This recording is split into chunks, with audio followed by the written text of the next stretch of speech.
Forum आपका स्वागत करता है। लाइक एंड सब्सक्राइब कर दीजिए। इंडिया की एक फॉरेन पॉलिसी है नेवर फर्स्ट। उसी के मद्देनज़र प्राइम मिनिस्टर 9 जून 2024 को अपने तीसरे कार्यकाल की जब शपथ लेते हैं, तब न्यू दिल्ली में राष्ट्रपति भवन में अपने जो नेबर्स हैं बांग्लादेश, भूटान, नेपाल, म्यांमार, म्यांमार के तो तख्ता पलट का एक संभावना है। म्यांमार में आप करंटली कौन सी गवर्नमेंट है उसकी गारंटी नहीं है, इसलिए म्यांमार के प्रतिनिधि दिखाई नहीं देते हैं। बट भूटान, नेपाल, बांग्लादेश, श्रीलंका, मालदीव, ये जो भारत के जितने पड़ोसी हैं, उनके सभी जो प्राइम मिनिस्टर और प्रेसिडेंट है उस देश के, वो नरेंद्र मोदी की ओथ टेकिंग सेरेमनी में, शपथ विधि समारोह में वहां पर हमको दिखाई दिए जाते हैं। और प्राइम मिनिस्टर जो अपने नेवर फर्स्ट पॉलिसी पर चलते हैं, फिर वो चाहे कोविड वैक्सीन देना हुआ हो, वो उनको फाइनेंशियल असिस्टेंट करना हो, फाइनेंशियल हेल्प करना हो, या फिर उनको गाइड करना हो कि डेवलपमेंट कैसा किया जाता है, इस सारी पॉलिसीज पर प्राइम मिनिस्टर नरेंद्र मोदी की जो गवर्नमेंट है वो नेवर फर्स्ट पॉलिसी पर चलते हैं। तो आइए चलिए देखते हैं कि हम प्राइम मिनिस्टर या नरेंद्र मोदी गवर्नमेंट की जो नेवर फर्स्ट पॉलिसी है उसकी चुनौतियां क्या क्या हैं, उसके चैलेंजेस क्या क्या हैं। तो प्राइम मिनिस्टर नरेंद्र मोदी जैसे ही अपना तीसरे कार्यकाल की शपथ लेते हैं, वो भारत के जितने भी पड़ोसी देश हैं, पाकिस्तान छोड़ के, बांग्लादेश, नेपाल, भूटान, म्यांमार को भी नहीं बुलाया गया था क्योंकि उसमें एक जटिल समस्या चालू है, एक तख्ता पलट हुआ है और म्यांमार में एक सिविल वॉर छिड़ा हुआ है, localise against military government.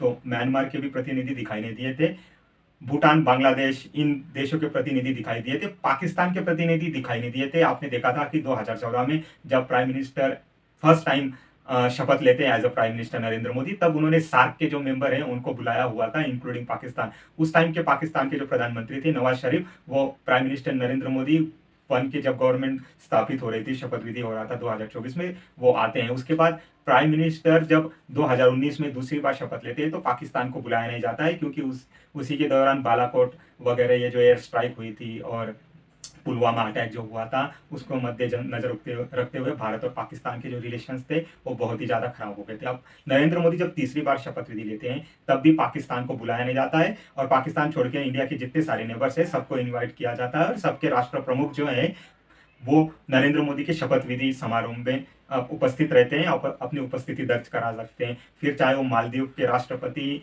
Muizzu हुए, श्रीलंका के राष्ट्रपति हुए, बांग्लादेश की प्राइम मिनिस्टर शेख हसीना हुए, भूटान के जो प्राइम मिनिस्टर है वो हुए, या नेपाल के जो प्राइम मिनिस्टर है, ये सब प्राइम मिनिस्टर के शपथ विधि समारोह में उपस्थित होते हैं। इसी दरमियान हम देखते हैं कि जम्मू कश्मीर के जम्मू रीजन के रईसी रीजन में जो है, रईसी जिले में जो है, एक पेलग्रिम को ले जाती, तीर्थ यात्रियों को ले जाती हुई बस पर टेररिस्ट अटैक होता है। 6 से 7 टेररिस्ट बस को चारों तरफ से घेर लेते हैं और उस पर धुआंधार अंधाधुंध गोलियां चलाते हैं, जिसकी वजह से ड्राइवर का कंट्रोल बस से निकल जाता है, बस आउट ऑफ कंट्रोल हो जाती है और नीचे जाके खाई में गिर जाती है, और उसमें 10 तीर्थयात्रियों की मौत हो जाती है और 33 तीर्थयात्री जो वो इंजोर्ड हो जाते हैं। अब खबर सामने ये निकल के आई है कि उस टेररिस्ट अटैक की जो है रिस्पॉन्सिबिलिटी जो ली है वो लश्कर तोयबा का ही एक ग्रुप है। आपको पता है लश्कर तोयबा ही नाम बदल बदल कर जम्मू कश्मीर में टेरर फैलाती रहती है, आतंकवाद करते रहती है। तो लश्कर तोयबा का ही एक ग्रुप द रेसिस्टेंट फ्रंट करके जो ग्रुप है, द रेसिस्टेंट फ्रंट TRF,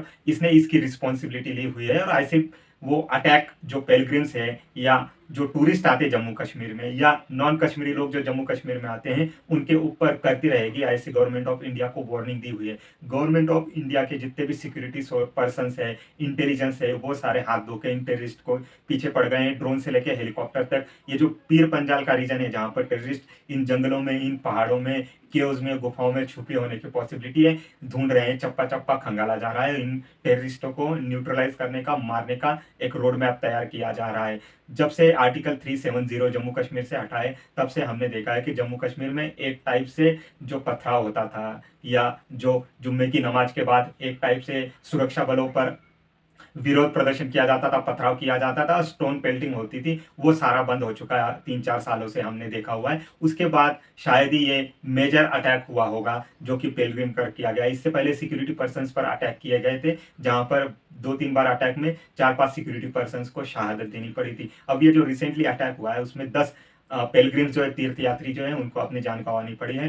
शायद मोदी गवर्नमेंट को इस्लामाबाद में बैठे जो पाकिस्तानी ऑफिसर्स हैं वो चेक करना चाहते हैं कि मोदी गवर्नमेंट अभी मेजॉरिटी में नहीं है तो किस टाइप से उनको रिस्पॉन्स करती है, या मोदी गवर्नमेंट जो है वो आने वाले समय में ये जो जम्मू कश्मीर की सिचुएशन है या पाकिस्तान बैक टेररिस्ट है, इनको किस टाइप से हैंडल करती है। अगर मोदी गवर्नमेंट इस सिनेरियो को अपने जो सहयोगी दल है एनडीए में उसको विश्वास में लेके पाकिस्तान आर्मी पर अटैक करती है या टेररिस्ट कैंप पर डायरेक्ट अटैक करती है, तो पाकिस्तान बैक जो ये टेररिस्ट हैं इनको इंडिया को रिट्रेन करने को या इनको डिफीट करने में बहुत सारी हेल्प होने वाली। बट ये कॉल अब इंडियन गवर्नमेंट का है कि वो पाकिस्तानी गवर्नमेंट को या पाकिस्तान बैक टेररिस्टों को या पाकिस्तान मिलिट्री को किस प्रकार से इसका अटैक जो हुआ है इसका प्रत्युत्तर देती है, उसका आंसर देती है। हम बैक टू आते हैं इंडिया की जो नेवर फर्स्ट पॉलिसी की है उसके बारे में। इंडिया की जो नेवर फर्स्ट पॉलिसी है उसमें इंडिया ने अपने जितने भी नेबर्स है, फिर चाहे कोविड पेंडेमिक में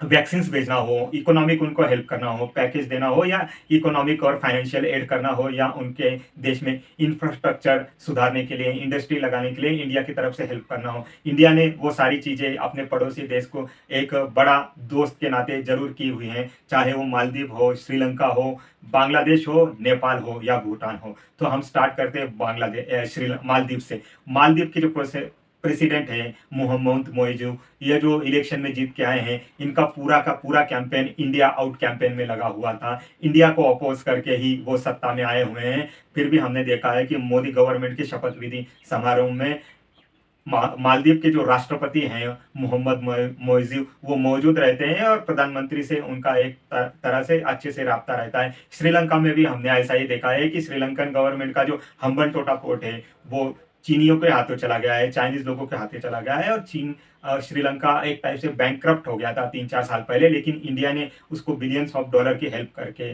उनको फिर से इकोनॉमिकली स्टेबल किया हुआ है। तो श्रीलंका के जो प्रेसिडेंट हैं वो भी ओथ टेकिंग सेरेमनी में यहाँ पर शामिल होते हैं। बांग्लादेश की जो प्राइम मिनिस्टर है शेख हसीना, उनके नरेंद्र मोदी गवर्नमेंट के साथ बहुत ही अच्छे रिलेशंस हैं। उनके जो प्राइम मिनिस्टर है वो भी नरेंद्र मोदी के 3.0 ओथ टेकिंग समारोह में, शपथ विधि समारोह में शामिल होते हैं। बाद में हमने देखा है कि शेख हसीना भारत रत्न लाल कृष्ण आडवाणी के घर पर जाती हैं और उनसे मुलाकात भी करती हैं, उनकी तबीयत का और उनकी स्वास्थ्य के बारे में इंक्वायरी भी करती हैं।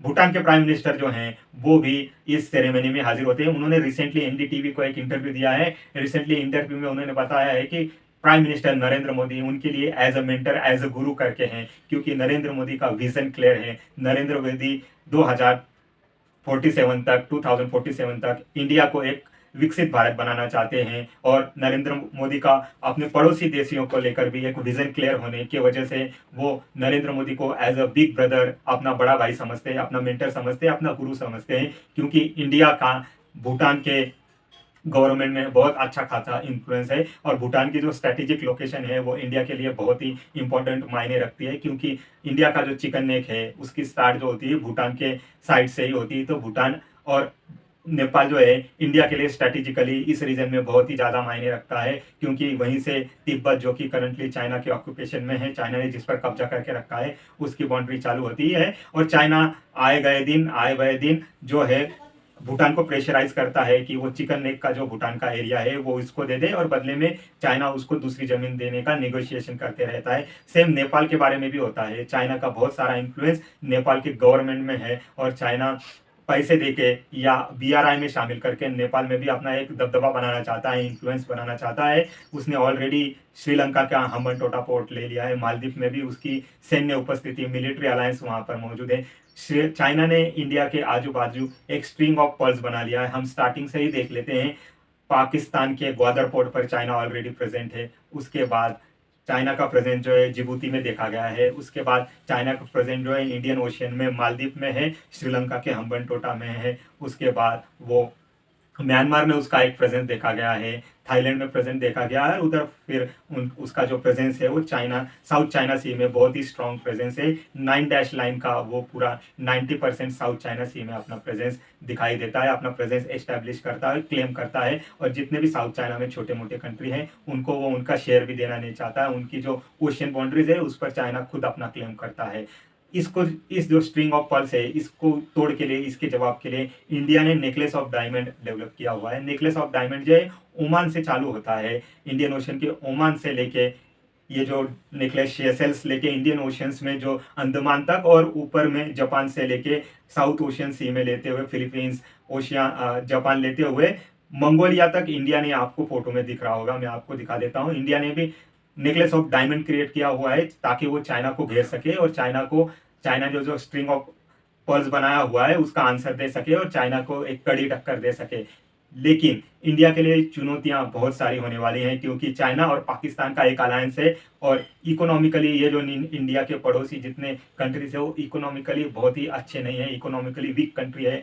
तो इनको चाइना एक फाइनेंशियल एड प्रोवाइड करता है, फाइनेंशियल हेल्प प्रोवाइड करता है, उनके पॉलिटिकल सिस्टम में उनके लीडर्स पर अपना एक प्रेशर बना लेता है, जिसकी वजह से हमने देखा है कि मालदीव, श्रीलंका या नेपाल ये कंट्री चाइना की गोद में जाके खेलते हुए दिखाई देते हैं।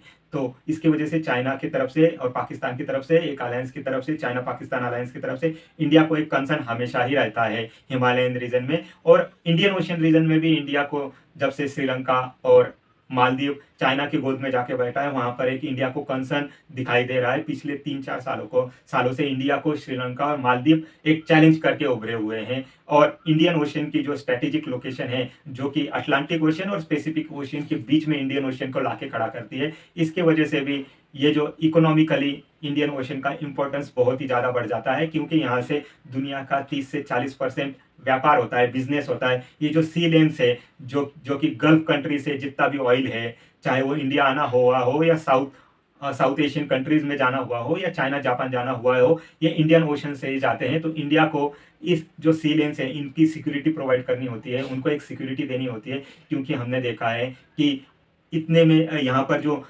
सोमालिया के पायरेट्स हैं या हुती रिबल्स हैं वो कंटेनर्स पर या जितने भी वेसल्स यहाँ से जा रहे हैं उन पर अटैक करते रहते हैं, उन पर कब्जा करने की कोशिश करते रहते हैं। तो इंडिया को यहाँ पर एक सिक्योरिटी प्रोवाइड करनी होती है और एक रूल ऑफ लॉ एस्टेब्लिश करना होता है, ताकि इंडियन ओशन में जो बिजनेस रूट्स हैं, ये जो बिजनेस हो रहा है, इसमें कोई डिस्टर्बेंस ना आए, इसमें कोई टेररिस्ट अटैक ना हो या इसमें कोई पायरेट्स आके डिस्टर्ब ना कर सके।